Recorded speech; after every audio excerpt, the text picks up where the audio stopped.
Olá, estamos iniciando o programa Ponte. Eu sou Cícero Filho, tenho comigo aqui na bancada o jornalista João Mozinho. O nosso entrevistado de hoje é o secretário de Segurança Pública do Estado de Alagoas, Flávio Saraiva, o qual desde já eu agradeço a participação aqui no programa Ponte. Secretário, seja bem-vindo. Nós que agradecemos, é uma honra estar aqui nesse programa entrevistado pelo senhor. Secretário, como o senhor assumiu a Secretaria de Segurança Pública, como o senhor pegou a Secretaria, que condição estava, como está hoje, como o senhor avalia esse processo aí, né, construtivo, essa evolução ao longo desse curto período que o senhor está à frente da Secretaria? Alagoas, ela começou uma série histórica em 2012, com novos procedimentos de enfrentamento à criminalidade, né? Principalmente em homicídios. Alagoas era o estado que pontuava lá no primeiro lugar como mais violento. Então você tinha mais de 6 homicídios por dia e tornou Alagoas o estado mais violento. Isso motivou a vinda do governo federal aqui em Alagoas para lançar o Brasil Mais Seguro. Não sei se os senhores lembram. Sim. Vieram até atores globais para esse lançamento. Aí depois começou, 2012, essa série histórica, apresentando algumas reduções. Veio o governo Renan Filho, que provocou mudanças disruptivas, vamos dizer assim, na segurança pública, com investimentos significativos. E entre esses investimentos, que a gente pontua bem, a construção dos CISPs, a melhora da nossa frota, que é impressionante como a nossa frota tem veículos adequados para, por exemplo, para Delmiro Gouveia, para a praia, enfim, nós temos veículos possantes, são contratados na forma de locação, que o Estado não tem um bom histórico de fazer manutenção do patrimônio, principalmente com viaturas, e a locação foi a forma melhor contratual. Armas, coletes e uma nova dinâmica, né? Você medir o que a criminalidade, o fenômeno da criminalidade. E aí veio a criação de áreas integradas de segurança pública, os CISPs, né? As áreas, as AISPs, as RISPs, regiões e áreas integradas de segurança pública.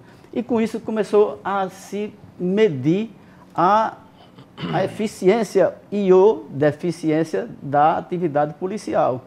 E também com base em quatro crimes preponderantes: CVLI, crimes violentos letais intencionais, que são homicídio, latrocínio, feminicídio, e o CVP, crimes violentos patrimoniais, e alguns outros. Mas esses aqui são os que pontuam bastante.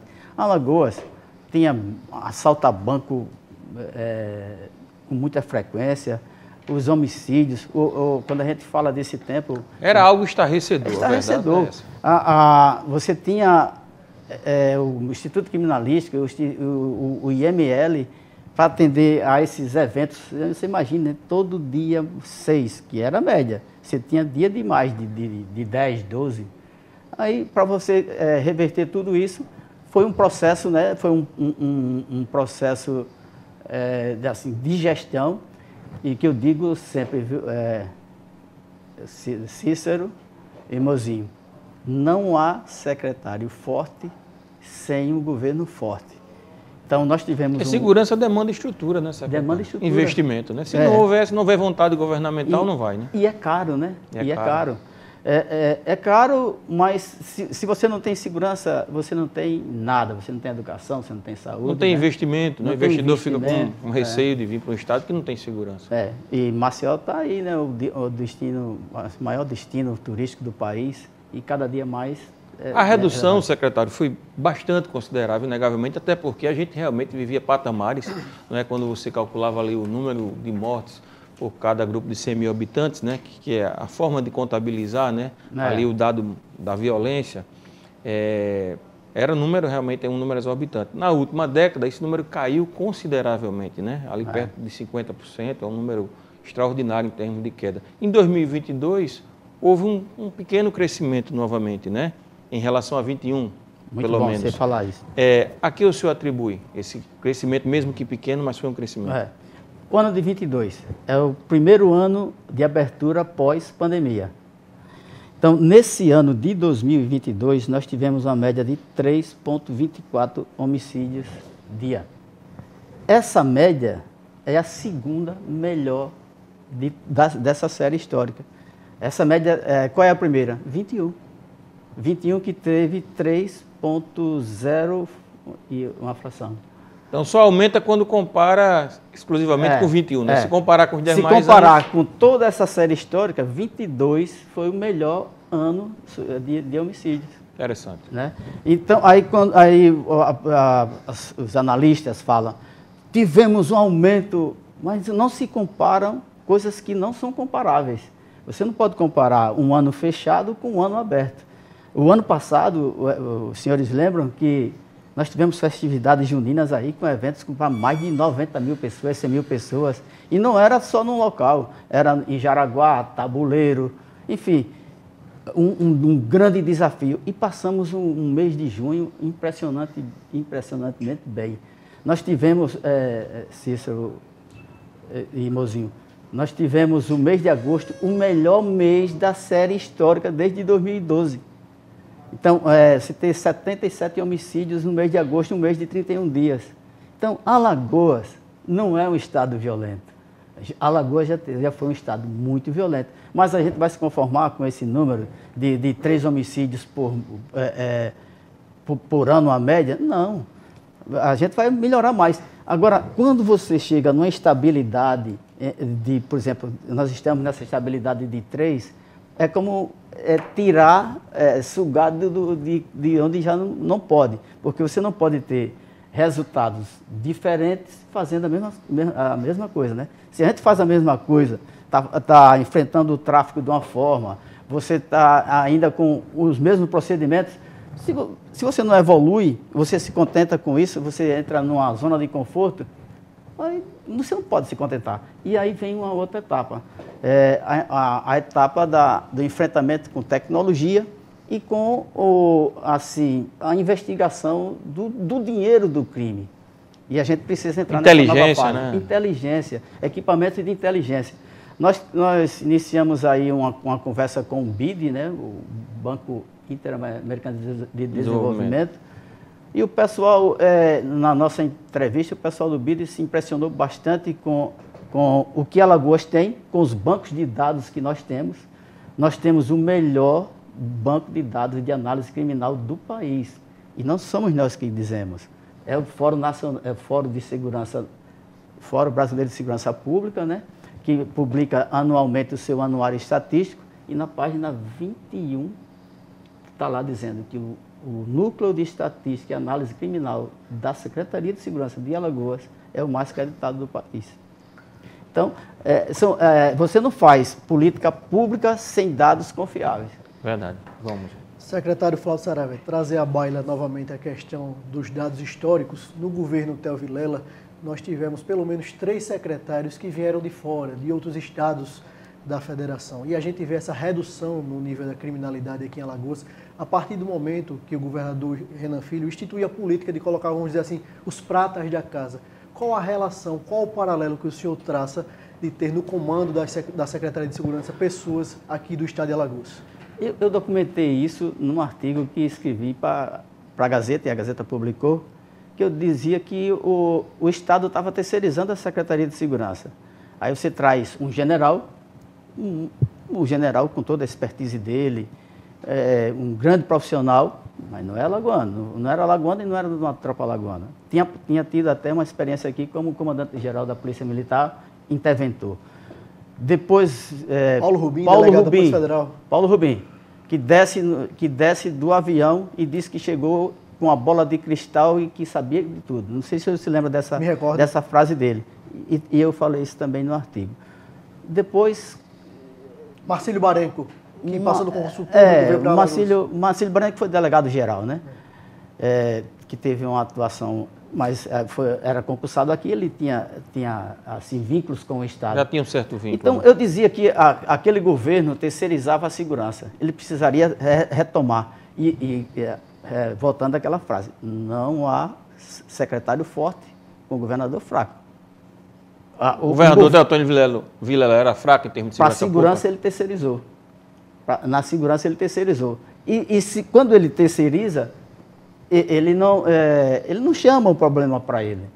E isso é importante. Por exemplo, todo dia eu tenho que informar ao governador Paulo Dantas, e informo isso logo cedo, dos índices criminais.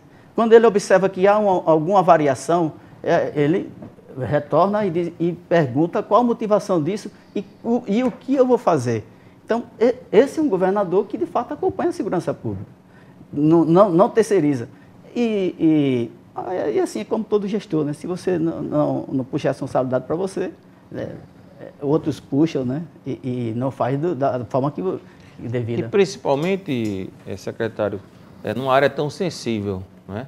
Onde há sempre uma intenção, né? de criar algum tipo de repercussão, né? A área da segurança pública, né?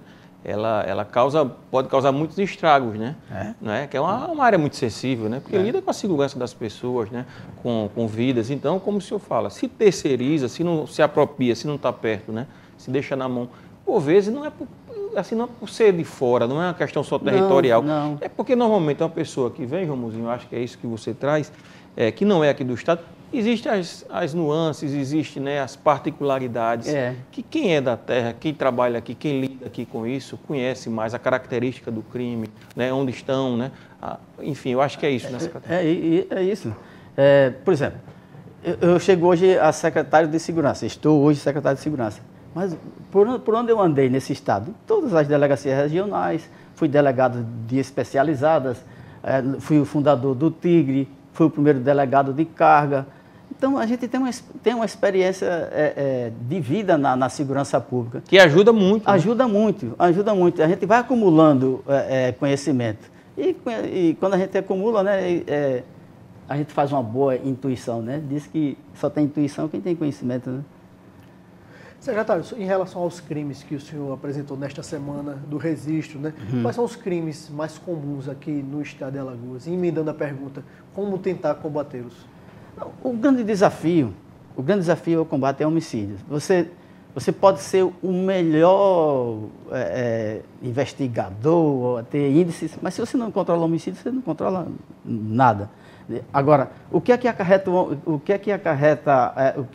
influi no índice de homicídios?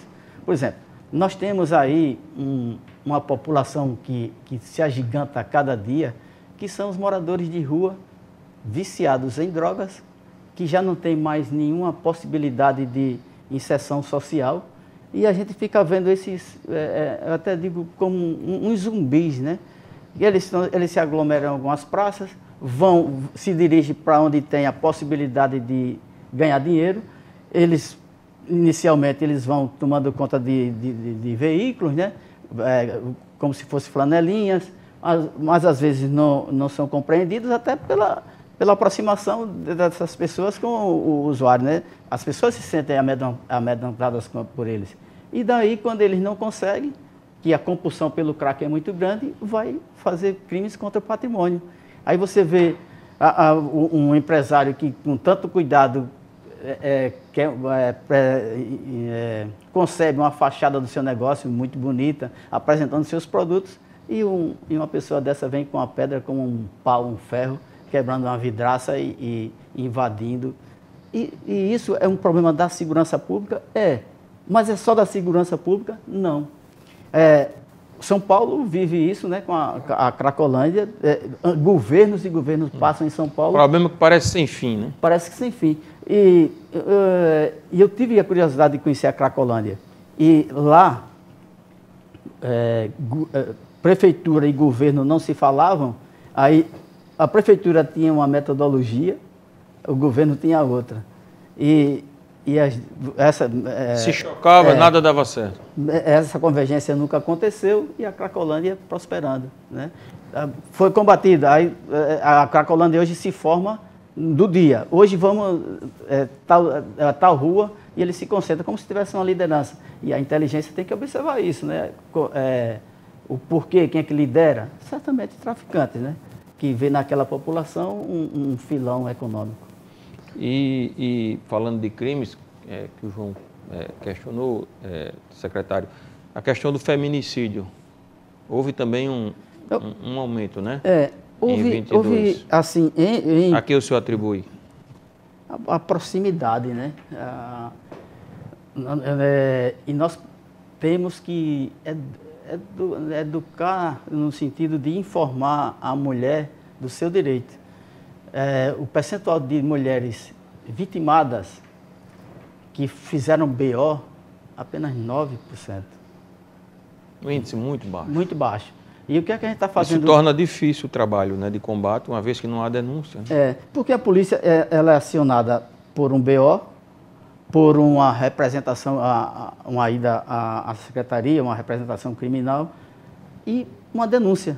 Tem que haver uma provocação. Tem que haver uma provocação. Aí o BO, a pessoa não faz, não tem alguém que a represente para documentar isso numa delegacia, mas a mulher vai e denuncia. E a gente entendeu que esse canal do Disque Denúncia seria uma boa ferramenta para atender a mulher. Aí reunimos todas essas denúncias, isso é coisa recente, todas as denúncias e fomos atender essas mulheres em todo o estado de Alagoas no mesmo dia. Fizemos como uma operação que a gente faz como o bloqueio do estado, né? Fizemos isso, fomos visitar todas essas mulheres vítimas de violência e fomos conversar com ela se ela queria evoluir naquela denúncia que ela fez à Secretaria de Segurança. Muitas fizeram e muitas continuaram com o mesmo pensamento de não evoluir. Mas estamos fazendo esse papel e vamos conversar com essas mulheres mais e mais. E o Estado, ele está se agigantando aí com uma rede de proteção às mulheres. Temos a RAVES, a Secretaria da Mulher e de Direitos Humanos. Estamos criando ferramentas na proteção da mulher. E é muita entidade envolvida com isso. Tem a Casa da Mulher, na Justiça, né? Tem a Delegacia 24 Horas, a Delegacia de Vulneráveis, que também tem uma relação com esse tipo de violência. É um problema que é para além da segurança pública, como o senhor falou, sem dúvida alguma, né? A violência contra a mulher, lamentavelmente, é um problema estrutural, né? Isso aí parte de um legado de uma cultura machista, né? De um patriarcado onde sem dúvida alguma, né, o homem tenta sempre se sobrepor sobre a mulher. Isso é algo que precisa ser tratado, inclusive, nas escolas, né? Isso é uma questão cultural que a gente sabe que não é fácil. Mas, por exemplo, a impunidade também não é um desses elementos que propicia esse aumento, às vezes, de crime. Como exemplo, às vezes a mulher tem uma medida protetiva, a gente costuma ver vários casos, secretário, o senhor sabe disso, né, João, de mulheres que tinham uma medida protetiva, né, o indivíduo não poderia se aproximar dela, mas por alguma falha, talvez ali no próprio sistema, né, judiciário ou algo do tipo, ela não recebeu a proteção devida. Tinha uma medida, mas muito falha. O indivíduo chegava a hora que quisesse, perto dela, ela já tinha denunciado, ficava com receio. A gente viu casos, inclusive, bárbaros, né, de mulheres sendo assassinadas na frente dos filhos, ou seja, esses criminosos, mesmo em tese, a mulher tendo uma proteção, eles se sentiam tranquilos para cometer esse tipo de crime. Aí vem um questionamento também, né, a efetividade dessas medidas, né? Muito boa a sua colocação. Um caso que ilustra bem isso foi o último feminicídio do ano passado, né, que vitimou a senhora Elizabeth, no dia 31 de dezembro de 2022. Ela tinha solicitado medidas protetivas e não foram oportunamente concedidas. Mas as mulheres que têm medidas protetivas e são acolhidas pela Patrulha Maria da Penha, não há registro de revitimização. Não há. E é um número grande. Tanto que hoje a Maria da Penha nossa, né? Então, talvez aí esteja o caminho, né? É o caminho. E tanto que a gestora disso, a Tenente Coronel Daniela, ela anda pelo Brasil, formando, assim, né, reproduzindo o que se está fazendo aqui. levando o conhecimento nessa a experiência exitosa que existe em Alagoas com a Ronda Maria da Penha, Patrulha Maria da Penha. Secretário, você falou que no estado de São Paulo, muitas vezes, o estado e o município não dialogavam sobre a questão da segurança pública, sobretudo a questão da Cracolândia. Aqui no estado de Alagoas, o estado de Alagoas e o município de Maceió, eles dialogam em relação à questão da segurança pública, em algum sentido? Na segurança pública, sim, né? A gente tem eventos aí, a segurança da orla. Aí você vê SMTT, Guarda Municipal e todas as estruturas do Estado. E essa área é tão policiada que eu peguei um Uber em São Paulo e na conversa disse que era alagoano, aí o motorista do Uber tinha vindo recentemente para aqui. Ele disse que quando chegou a Alagoas, ele disse, o que é que está acontecendo em Alagoas, que tem tanta viatura na rua, né? Aí isso foi uma surpresa. Sensação de segurança. A sensação que é uma coisa importante. A sensação de segurança. Se você tem um município que o índice de homicídio é 1 por mês ou por ano, se acontece 2, é 100%. E isso dá uma sensação de insegurança. Quando uma autoridade revestida da grandeza da autoridade dele diz que um Estado é violento, isso repercute muito mal. E o que o Estado pode fazer, o município pode fazer? A Prefeitura do Pilar fez construir uma Vila Olímpica no local mais violento do Pilar. Uma série de ações que ajudaram. A gente vai para o intervalo e volta daqui a pouquinho, secretário.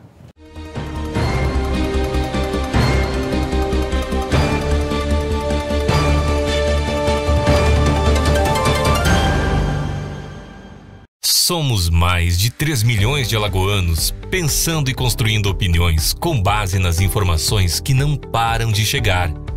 Hoje são bilhões de mensagens e notícias que nem sempre trazem a verdade. A Folha de Alagoas traz jornalismo de verdade, tem compromisso com a apuração dos fatos e lançou novas ferramentas. Além do portal folhadealagoas.com.br e do semanário impresso, agora você também conta com a versão digital do jornal e tem tudo disponível através de um app. Baixe o app Folha de Alagoas na Play Store e tenha segurança dos fatos. Em tempos de fake, valorize a verdade. Assine Folha de Alagoas.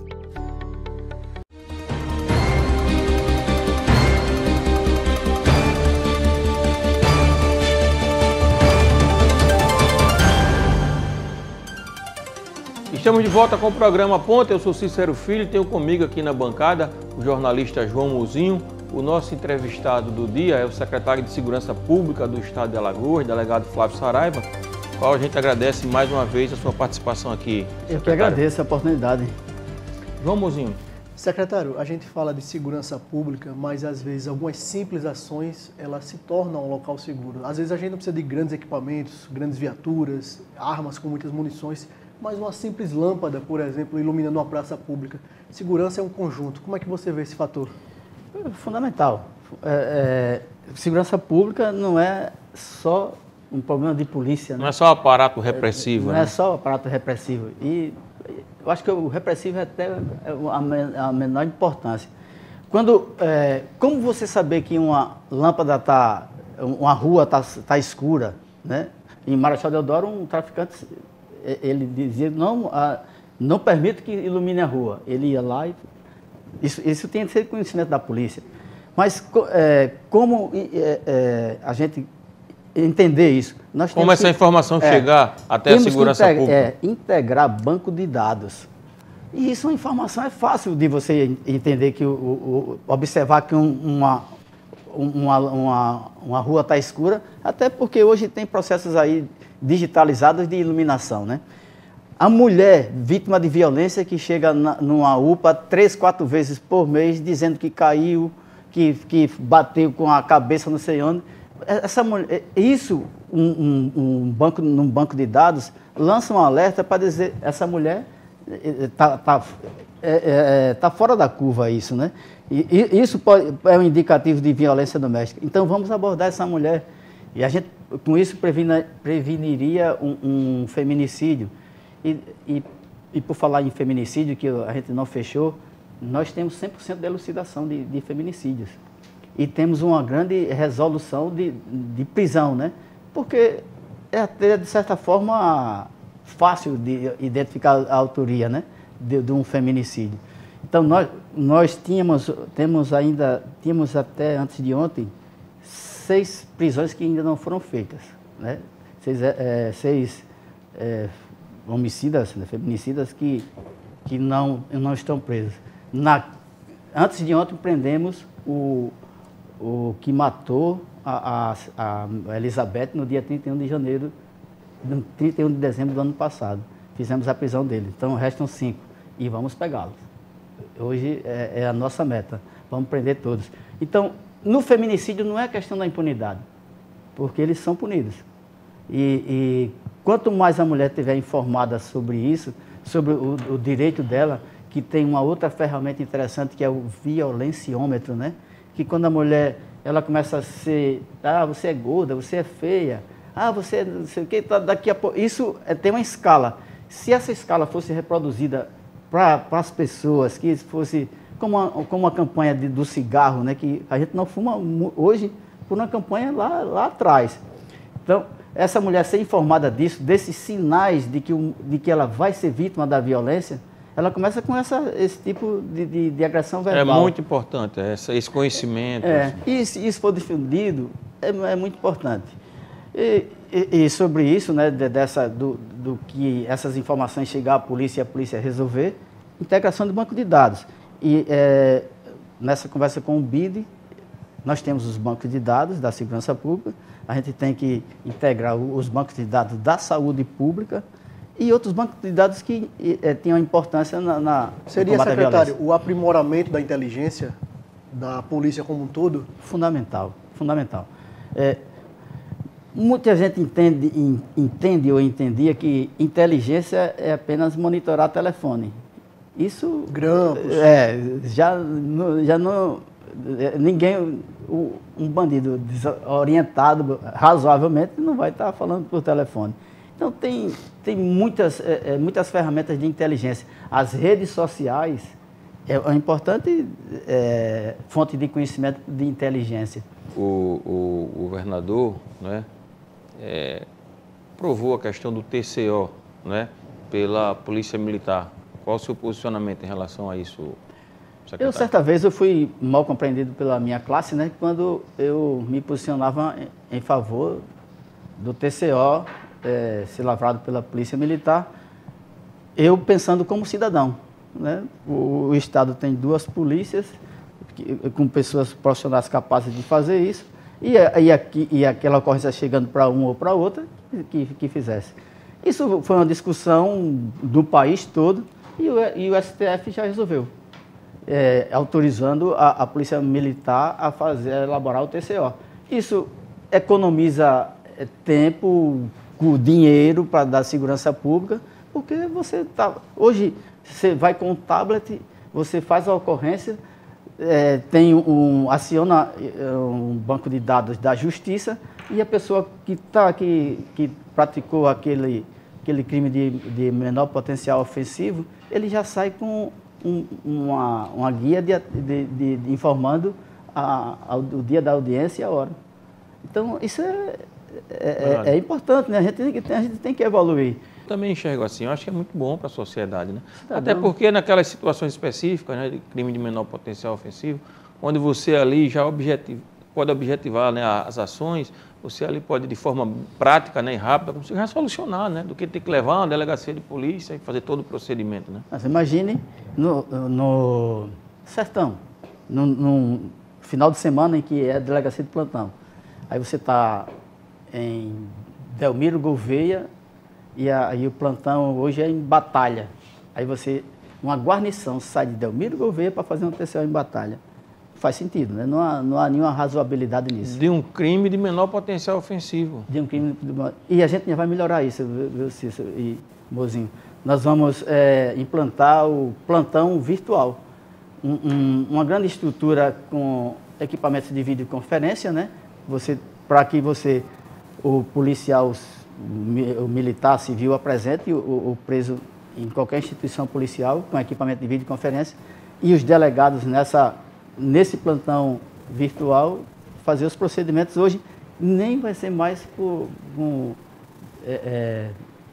escrito, né? Vai ser por voz. Sem que haja necessidade do deslocamento, é isso? Isso. Você pode fazer nas regionais, sedes regionais. Secretário, no ano de 2023, teremos concurso público para a área da segurança? Para delegado, né? Para delegado já está... Carência é grande, secretário? É grande, é grande. Em torno de quantos? Nós vamos fazer um concurso para 100 vagas, né? Seria os primeiros 50 com um cadastro reserva de 50. Mas ainda fica apertado. Agentes, que também há uma deficiência grande, é bem comum a gente ver o sindicato da categoria, né, reclamar, né, da falta de quadro, né, que a necessidade, que precisa de muita gente para poder atender as demandas da segurança. E a gente, como é que fica a gente, policial? Com a integração das polícias nos CISPs, isso resolve um pouco, né? Porque além de integrar, você está ali com um grupo maior. Porque acredite, Cícero, em Olho d'Água Grande, que eu tive lá, uma delegacia que era padronizada, uma delegacia boa, ela estava sem uso e já deteriorada. E lá a 200 metros, 300 metros, tinha uma casa alugada para um grupo de policiamento militar, separados por uma decisão de governo de separar polícia militar e polícia civil. Não faz sentido. Aí hoje, tudo que se faz na segurança pública, a primeira condição, vamos integrar. Né? E quando você... eu vou lhe dar outro exemplo estúpido. Colônia Leopoldina, a delegacia é aqui, a parede e meia está a polícia militar e eles não se falam. Aí precisa de um instrumento de dizer centro integrado de segurança pública para que a mágica vá e se integre. Não tem sentido. Né? Não tem sentido. Profissionais que têm como função, né, atribuições, apesar de ser competências diferentes, né, uma polícia mais repressiva, militar, a civil, a polícia judiciária de investigação, mas que tem o mesmo objetivo, né, tem que trabalhar integrado. Vou falar nessas inovações, nesses equipamentos, aparatos que podem contribuir para o melhor desenvolvimento, né, desse trabalho. Secretário, o senhor é favorável à colocação de câmeras nos policiais, conforme já acontece em alguns estados, exemplo de São Paulo? Toda experiência, toda ação inovadora, ela encontra resistências e aderências, né? Eu iniciaria aqui, e eu defendo isso, para as ocorrências de perturbação do sossego, que é o maior número de ocorrências que chegam no Copom, no CIOP. E que recentemente vimos no Mato Grosso um episódio, né, trágico, né, onde há a guarnição é chamada para uma ocorrência, né, de perturbação do sossego, há um confronto ali, com policiais, e o policial termina executando o jovem. Mas, Cícero, nós temos uma experiência extremamente exitosa no Vergel do Lago. Nós temos na Secretaria de Segurança um grupo de pessoas lideradas pelo Major Irã. Esse cara, o Brasil precisa conhecê-lo mais, que ele tem milhares de atendimentos à ocorrência de perturbação de sossego sem um registro de conflito. Faz a apreensão, faz... Formidável. E isso... O Ministério Público... Qual é a fórmula mágica, entre aspas, secretário? Saber conversar com as pessoas. A abordagem. A abordagem das pessoas. Saber o momento. Ter atitudes, né, que favoreçam a aproximação. Se você chegar rotativo, bora, vamos na parede... É a ação adequada para... A abordagem já começa... num clima tenso, já distancia, né? Não é uma medida pedagógica. E tensiona, e não é pedagógico. Aí quando você vai no entorno dessa base que tem lá, a base comunitária, você pode passar lá, hoje pode testar. O som é impressionante como é regulado. Tem o clima bom também, que deve ser a maior concentração de bares do mundo. Você vai lá num sábado... Tem inclusive a Rua dos Bares. Rua dos Bares. Que fica até uma delegacia da Polícia Civil lá. Não sei se ainda está lá, saiu, né? Aí o som também é regulado por uma ação da base comunitária, E eu acredito muito nisso, e o governo deve investir nesse policiamento de aproximação. Se você não se aproxima, você não estabelece laços de credibilidade, né? Mas essa falta de aproximação, secretário, não se dá também muito pela a forma da atuação policial? O que é que eu quero dizer com isso? A meu ver, pelo menos, é inegável que a polícia ainda hoje, lamentavelmente, ela tem formas de agir diferente, dependendo do CEP da pessoa que ela está atuando, né? Lamentavelmente, a atuação policial, não de uma forma geral, claro que não, mas ainda há, né? A atuação policial ainda há CEP, CPF e cor. Dependendo de quem seja, a abordagem é de uma forma. Ou seja, o clima bom que o senhor falou, a gente já viu várias operações da polícia que, ao chegar, né, no clima bom ou em outros locais periféricos da cidade, da capital, com um clima mais tenso, uma abordagem, né, vamos dizer, mais violenta, mais rígida. E essa mesma abordagem a gente percebe que não é dada, e nem a gente quer que dê, não é isso. Né, não é dada em bairros nobres. A gente queria que esse atendimento mais próximo, né, de mais entendimento, fosse estendido para todas as localidades. Você não acha que falta isso? Quanto mais a polícia evitar esse tipo de situação, melhor fica a relação dela com a população, né? Como é que você vai criar laços de afetividade, de amizade, de confiança, quando você chega já arregaçando, né? Então, eu concordo com tudo isso que você está dizendo. Nós precisamos evoluir. E se a gente compara a polícia de hoje com a polícia de antes, a gente já evoluiu. Já evoluímos, isso é verdade. E as câmaras, você evolui muito, mas já evoluímos. As câmaras vão contribuir. Eu defendo que comece com as câmaras, até uma experiência piloto com essas operações específicas para esse tipo de atuação. E daqui a pouco todo mundo está com a sua câmera instalada sem problema. Secretário, tem sido uma polêmica Brasil afora o avanço dos CACs, muitos deles, né, utilizando armas, né, dentro dos seus veículos, dizendo que vai ao clube de tiro e tal. Como é que você vê essa proliferação dos CACs e como a segurança do estado de Alagoas tem olhado para essa situação? A legislação sobre CAC, né, e sobre o comércio de arma de fogo, aquisição, porte e registro, é tudo administração federal, né? O Estado não participa disso. O Estado participa nas fiscalizações de porte ilegal, né? Que se alguém não apresenta a sua documentação, você vai para o flagrante. Mas eu acho que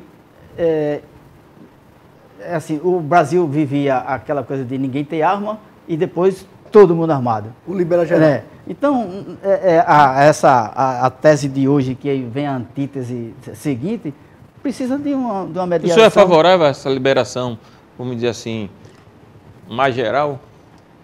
A tese de não ter regular armas, o número de armas, é que a arma favorece o número de homicídios. E isso nunca foi provado em lugar nenhum. Agora, eu também não concordo com o liberou geral, né? Isso tem que ter mais critérios, um número definido de armas para o cidadão. Sobre isso, secretário, acho que é um tema importante a gente discutir sobre isso, né? Eu penso da seguinte forma, eu acho que a arma, a meu ver, ela tem que estar na mão do agente público, né? Do agente de segurança, que sabe manusear. Quando você libera muito, inclusive para o próprio agente público, passa a ser um risco, né? Eu sou oficial de justiça também, secretário, e trabalhando, por vezes, em algumas cumprimentos de ordem judicial, situações tensas, que eu sei que se aquele indivíduo tivesse com a arma, a minha situação ficaria mais difícil, né? Então, o próprio agente público, né, à medida que você tem mais armas circulando, né, ele passa também a correr risco. Eu acho que uma das grandes diferenças entre o agente de segurança, o policial e a pessoa comum, é que numa abordagem ele tem uma prevalência porque ele tem treinamento, ele é autoridade no momento e ele porta uma arma. É o Estado. Ele é o Estado, né? Mas quando você começa a igualar o cidadão comum, você começa a dar arma ao indivíduo, ele começa meio que se igualar ao Estado, né? Eu vejo um risco nesse sentido, né? Que algumas pessoas precisam ter arma, precisam, claro, né? Às vezes um comerciante, dependendo da situação, né, mora naquelas propriedades rurais. Agora, o liberou geral, eu confesso que eu tenho um certo receio. Né? Eu acho isso perigoso. É isso, os extremos, né, nunca são as melhores opções. A gente tem que criar um consenso, um limitador sobre isso. É verdade, precisa ser realmente assim debatido e encontrado, né? Um caminho, um equilíbrio, né? Que seja bom. Secretário, Alagoas historicamente ficou conhecido, né, por vários crimes de mandos, crimes políticos. Isso teve uma diminuição muito grande. À época, o Alfredo Gaspar de Mendonça esteve aqui sendo entrevistado como secretário de Segurança e foi questionado a ele sobre a questão do crime, sobre o crime do ativista político, né? O Kleber Malaquias, sobre a elucidação daquele crime à época. E até hoje nunca se chegou a um autor. Como a Secretaria de Segurança trata essa questão, esse quesito desse crime especificamente? Eu vou falar do presente. Né? Nós tivemos uma ocorrência no ano passado, e vocês lembram, de um crime que ocorreu em Paulo Jacinto, que é a Lery Lobo, né? Que ela foi atingida e o companheiro dela foi assassinado. A primeira coisa que é um momento político, né? Volta o crime de mando em Alagoas. Né? A gente desvendou esse crime em menos de 24 horas e era não tinha nenhuma motivação política e não tinha de mando, não era porque um dos autores ele era filho de uma pessoa que teria tido uma desavença com essa senhora. Então, o crime de mando em Alagoas não prospera por quê? A inteligência. Porque o mando significa um pagamento, significa uma relação, significa um contato. E nisso o crime é descoberto. Não faz muito... o crime de mando, ele não existe até... Mas nesse caso específico, secretário, como é que está o andamento? Aí já não eu acho que já está na justiça isso, né? Já virou processo. E confesso que eu não tenho maiores detalhes do que isso. E para mim, não é confortável falar de investigações que foram feitas por outros. Quando chegar para mim, aí eu posso falar com mais profundidade. Secretário, um crime que avança também Brasil afora, no mundo, é a questão do crime cibernético. Como a Alagoas está se preparando? A gente já conhece a tecnologia para isso. Porque onde tem a maior frequência de São Paulo, né? São Paulo, pelo gigantismo, né? Você tem a proporção das ocorrências.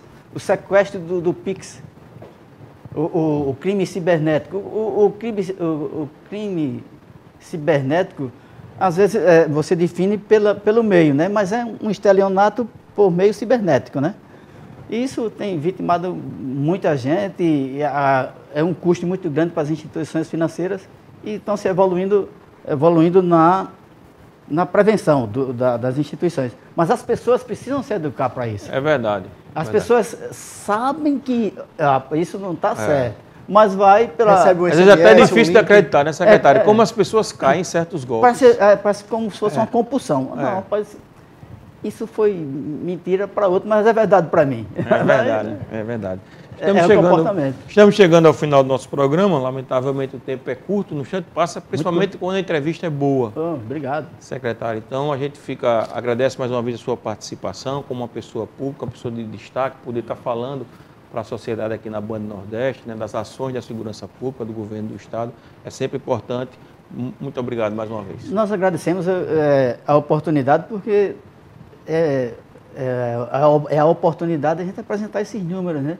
Porque nós temos números significativos e esses números não podem ser deturpados em razão de algum interesse que não muito nobre. É verdade. Joãozinho, obrigado mais uma vez. Obrigado, Cícero. Obrigado, secretário Flávio Saraiva. Até o próximo sábado. Obrigado a você pela audiência. Até o próximo sábado.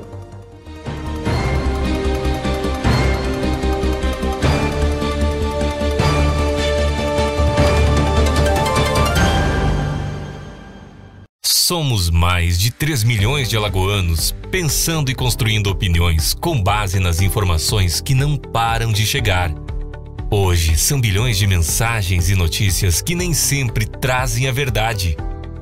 A Folha de Alagoas traz jornalismo de verdade, tem compromisso com a apuração dos fatos e lançou novas ferramentas. Em tempos de fake, valorize a verdade. Assine Folha de Alagoas.